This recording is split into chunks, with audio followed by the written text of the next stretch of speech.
You're listening to Radio VR, the voice of Russia in London with me, Juliet. According to the United Nations High Commissioner for Refugees, the UK received 23,499 new applications for asylum in the year ending in June 2013. In the UK, an asylum seeker is someone who has asked the government for refugee status and is waiting to hear the outcome of their application. A refugee is defined as a person who, owing to a well-founded fear of being persecuted for reasons of race, religion, nationality, membership of a particular social group or political opinion, is outside the country of his or her nationality and is unable to, or owing to such fear, is unwilling to avail himself or herself of the protection of that country. As of the beginning of 2012, the population of refugees pending asylum cases and stateless persons made up 0.27 of the population of the UK. That's 149,765 refugees, just over 18,000 pending asylum cases, and 205 stateless persons. A new report called 28 Days Later, The Experiences of New Refugees in the UK, examines the transition period between when someone is granted refugee status and their asylum support ends. Today, an adult asylum seeker has to survive on £5.23 per day, which leaves many asylum seekers missing meals and unable to buy food. So what is life like being a refugee in Britain today? I'm joined by Kuka Ivo, an asylum seeker from Cameroon who spent 4 months in detention and is now a student at St Patrick's College studying health and social care. Dr. Lisa Doyle from the British Refugee Council and author of the report 28 Days Later, The Experiences of New Refugees in the UK, and Dr. Victoria Canning, lecturer in criminology at Liverpool John Moores University and coordinator of the Prisons, Punishment and Detention Group at the European Group for the Study of Deviance and Social Control. Kuka Ivo, we're very grateful that you've agreed to come in to share your experience of coming to Britain. You're most welcome. Thank you. Would you start then by talking through your experience of coming to Britain as an asylum seeker waiting for refugee status? Yeah, thank you for giving me the chance to say what I know about the refugee system in the UK, which I've been through for a while. I left my country because of the problems I was facing back home. So Britain was we knew in Cameroon that Britain was like the country that colonized Cameroon, southern Cameroon. So it's just like our mother, or where we have to seek refuge. So I struggled to leave the country and find myself in Britain, where I asked for protection from the British government. But unfortunately, the day I asked for the protection, I was detained that same day. So I went through the process for a period of 4 months. After release, I had to go through another period for about 2 months before having my refugee status. That's from release to my refugee status, I was going to court. So I had to go through the period for about 6 months before actually receiving the refugee status. So within this period, from detention going to court and having my status at the end of the day, it's been a long journey. As I can say, it's been really a long journey because I've gone through a series of problems, as I can say. From the very first day I went to Croydon, I started witnessing that it was you just lose your rights in UK just for seeking asylum. For asking for protection in the UK, you automatically lose your rights, your human rights. So, because right from Croydon, I was being kept in a cell, as I can say. When I asked for protection, the lady interviewed me, and a few hours later, I found myself in a locked, confined room, which I was later the day taken to Hammondsworth, where I spent 4 months. And from Hammondsworth, I was taken to one prison in Hustler, south of London, Portsmouth, where I spent some few days, and from there I was released. I was released to an accommodation that is managed by one organization, and we were sharing the accommodation, 7 of us in the accommodation, and I was on a fee on I think they were giving me £35 a week, and there were other friends that were living together. They were having but vouchers that you have to use only in specific stores. You don't use them anywhere. So if you need something, if you need an item that you can't find them in that shop, so you are nowhere to be found, you have to do it the other way, because the voucher is, you don't change it for money. You only collect items from the designated stores. All these things have made me, I think I really need to campaign. I really need to raise awareness to the authorities if some of these things could be changed, and if not all, but some really should be touched and changed for the better of those who are still in the process. What would you change the most? Not me changing. So I would propose that the authorities concerned,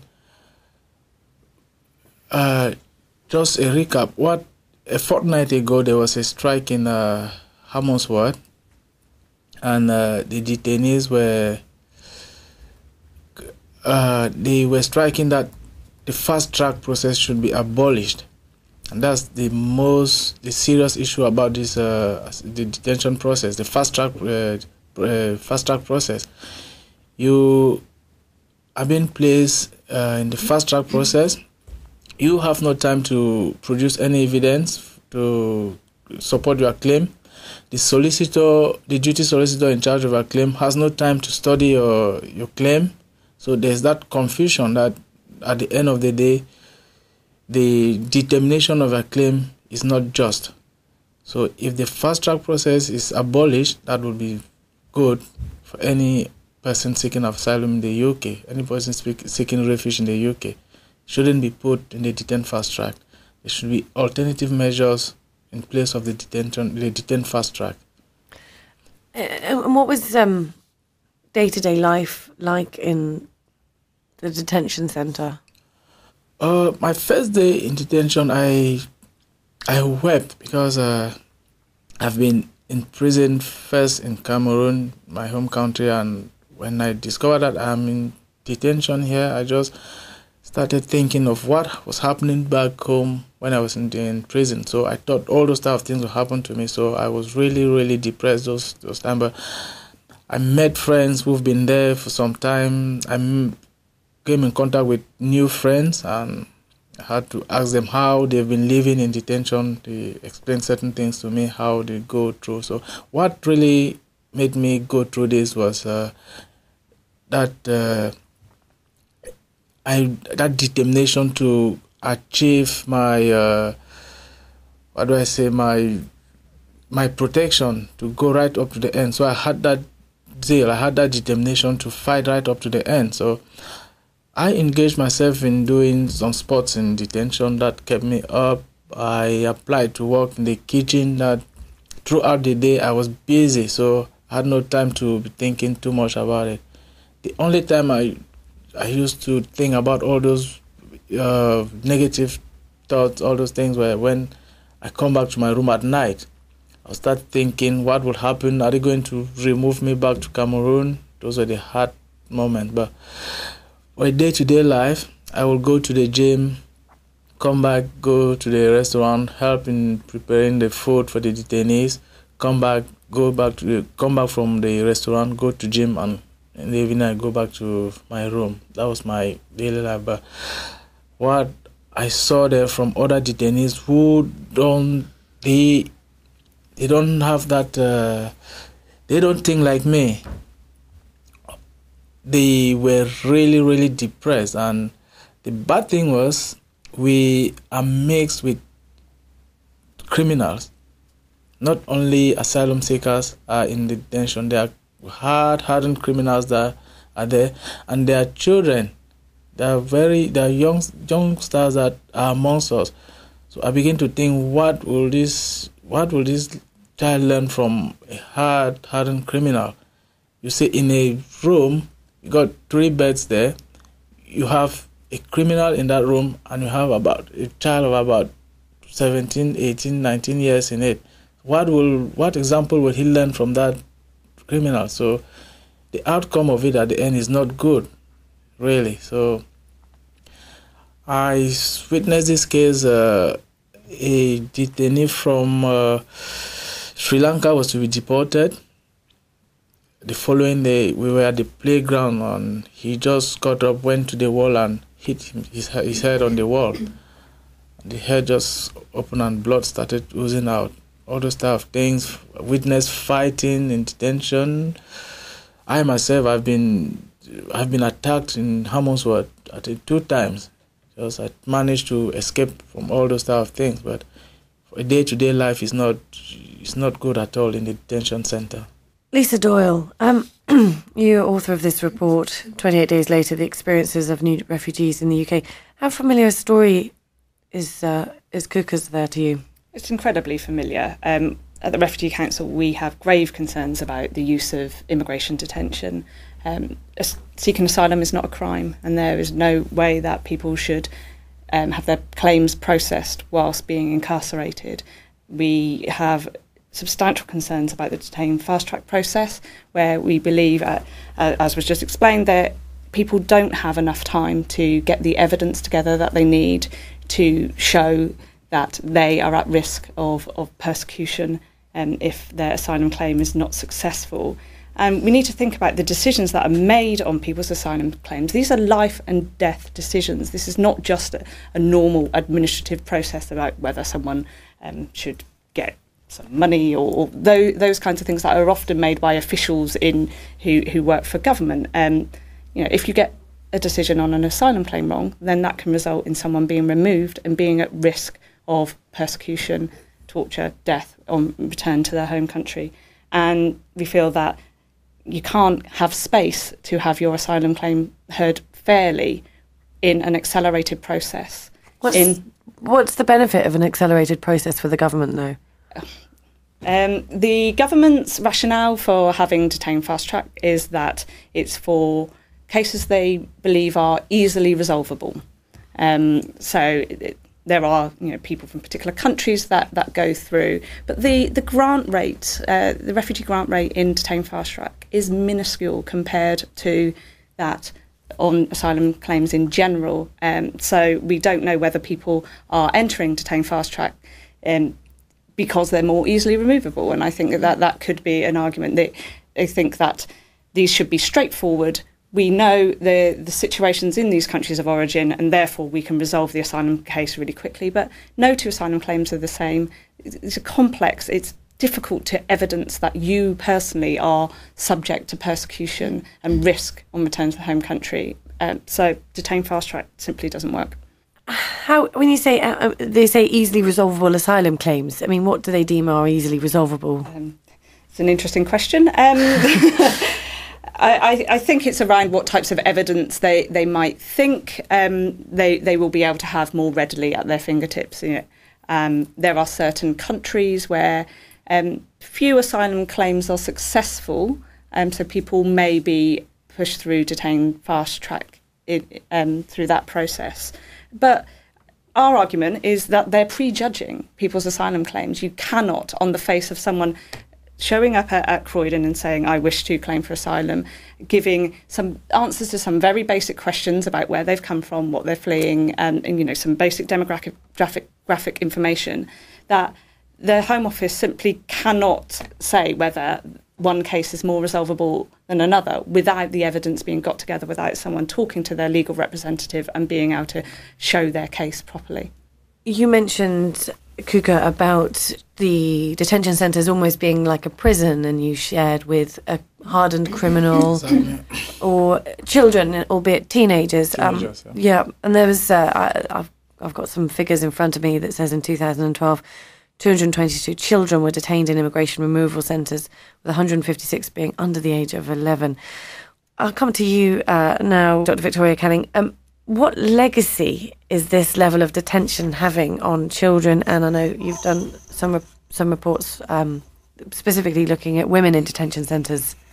I think detention in and of itself, incarceration in and of itself, has got the capacity to have very long-term impacts, psychosocial impacts, mental health impacts, psychological impacts on people who have been incarcerated. Incarceration, again, detention in and of itself is a position where people are left quite often powerless in relation to the other people. You know, for example, the regime, prison guards, the centre and the institution, and thus are can be put in quite vulnerable positions. As I think Kuka has just discussed really well, it also has the impact, and what my research has found is that detention and the asylum system more generally has the potential and the capacity to really compound the impacts of persecution, of trauma, of torture, of sexual violence.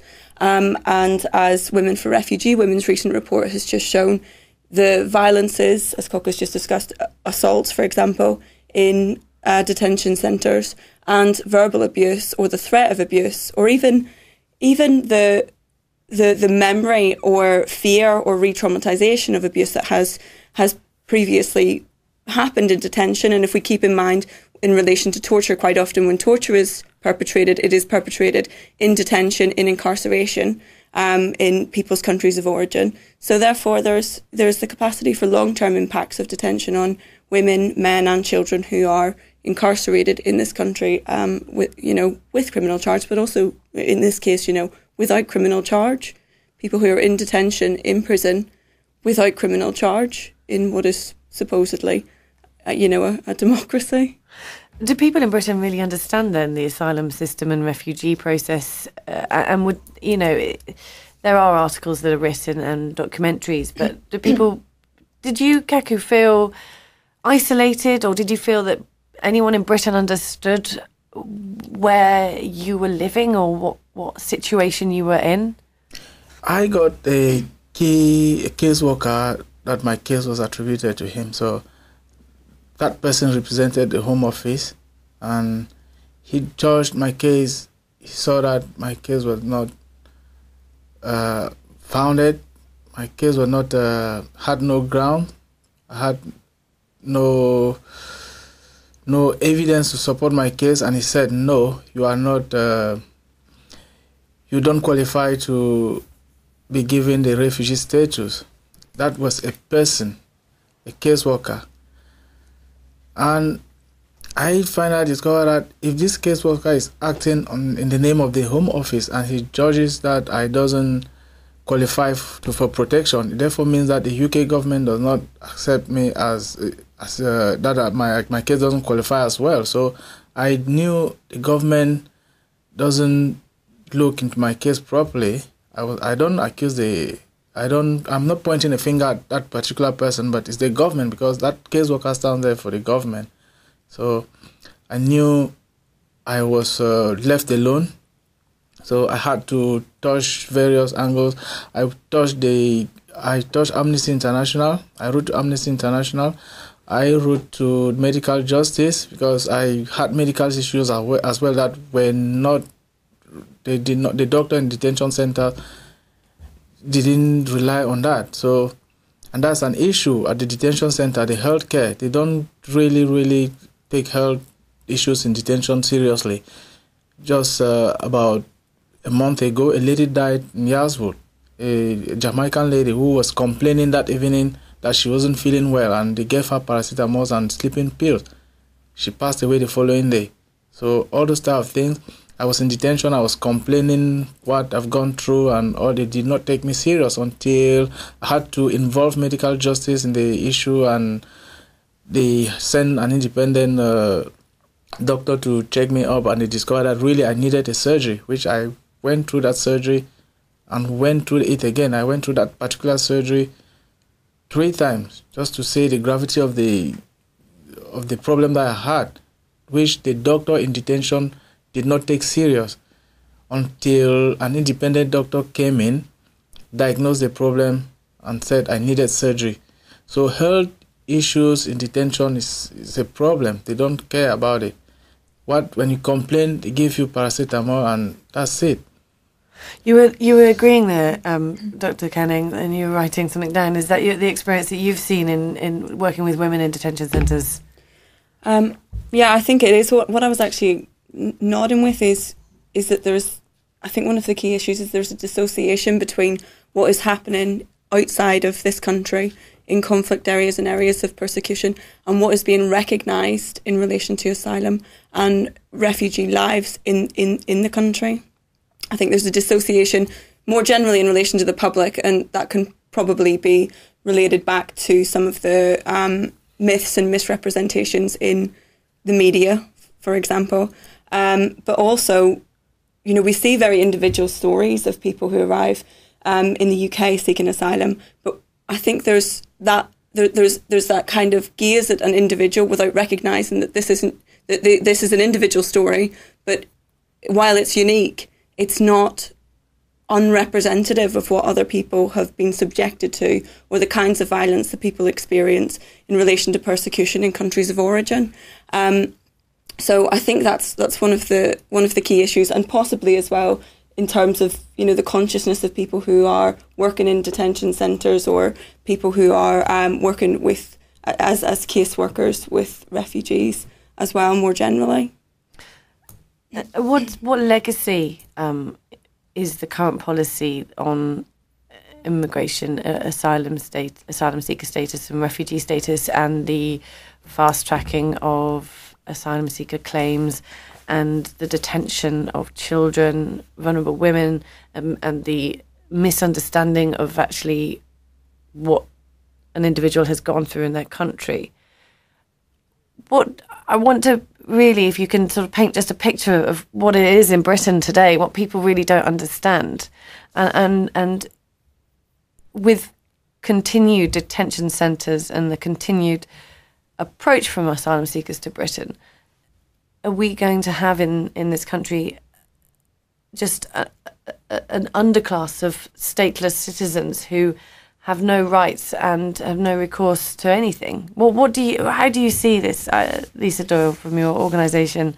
I think there is a general lack of understanding among the general public and politicians and policymakers across the board about the experiences of asylum seekers and why asylum seekers are in the UK. We have a big debate taking place in the country at the moment around immigration in general, but that is really focused upon economic migrants, EU migrants, and the experiences of refugees and asylum seekers get swept into that debate without much of an understanding of the distinct experiences of this group of people who are forced migrants. They've not made a choice to seek work in the UK. Asylum seekers have fled. They've fled for their lives, and they have come to the UK to ask for protection from our government. And our government has signed up to the Refugee Convention in saying we are willing to look at your claim and give you protection. And some of the policies and processes were developed when there were many, many more asylum seekers coming to the UK.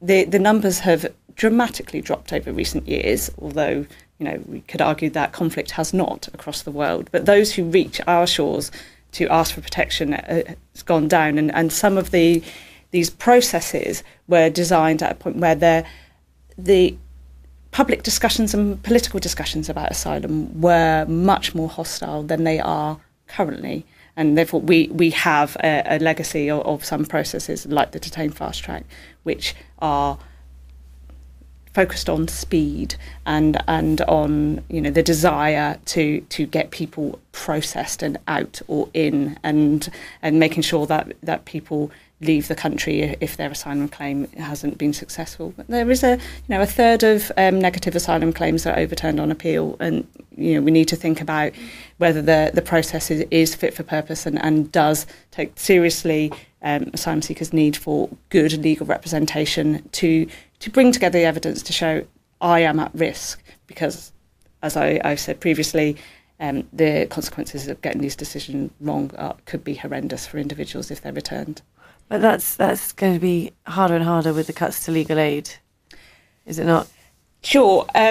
Asylum work is still in scope, which we are very, very pleased about, but actually what has been cut is general immigration work, and lots of the good legal firms would cross-subsidise their asylum work from their general immigration work, and because you need a lot of time to pull together good evidence, and we fear that what's going to happen is people can't get decent legal advice, which is essential at this point, and can't get access to it. And in some areas of the country, there'll be more law firms available than in others, and the general cuts in legal aid is affecting who is out there and available, who knows how to deal with asylum cases, who can support people to put the best claim in that they possibly can.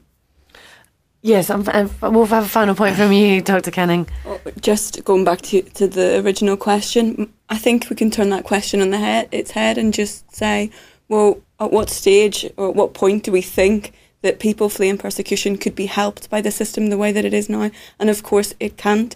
Dispersal, forced worklessness, destitution, living on £5.23 a day. We see women walk into certain stores with 2-3 children because they can't afford the bus fare, walking 2-3 miles because that's what they have been given, that particular store's, voucher. Detention, the fear of forced return or refoulement. How can living in these conditions help anybody who's been subjected to persecution or anything that would relate to or result in trauma? And that's the question that we need to ask. It doesn't work. There is a serious problem in the way that we are treating people who are fleeing conflict, persecution, torture in this country, and we may not as a public generally recognise this, but it's time that we do, because it is really a shame on us the way that we have responded. I'd like a final word from you, Kuka, and with you talked at the beginning about what you would like to change in your campaign, and now you're a student at St Patrick's College studying health and social care. Finally, the other panellists here have talked about the sort of individualisation and recognising, people as an individual and understanding the conflict of where they've come from. What would you finally like to add to this discussion? Yeah, Lisa and Vicky, I really like their ideas, their research and everything. They are talking on the professional view of the issue, but I am talking as a person who've been through it, who've witnessed it. So I will conclude by saying that the healthcare issue is something very important in detention, and there is this thing they call this document they call in detention Rule 35, which has been ignored for so long now. In about 1 in 10 Rule 35 is accepted, 9 are rejected. So, and if you go back, you see all these people coming to seek refuge here, they have passed through, they are war-torn countries back, they have passed through certain things, maybe torture, rape, and all those type of things. So when they come here, they really need to pass through health check and all the like. But when you go to detention, you say you need a Rule 35. The doctor just say, no, you don't qualify for a Rule 35, and that rules it out. You keep on suffering with what you have on you, all the illness you have on you. So if the government can look on this Rule 35 issue to be taken seriously in detention, that will be really, really good. And on that note, I'd like to thank all my guests. That was Kuka Ivo there, student at St Patrick's College, where he's studying health and social care, and a former asylum seeker from Cameroon.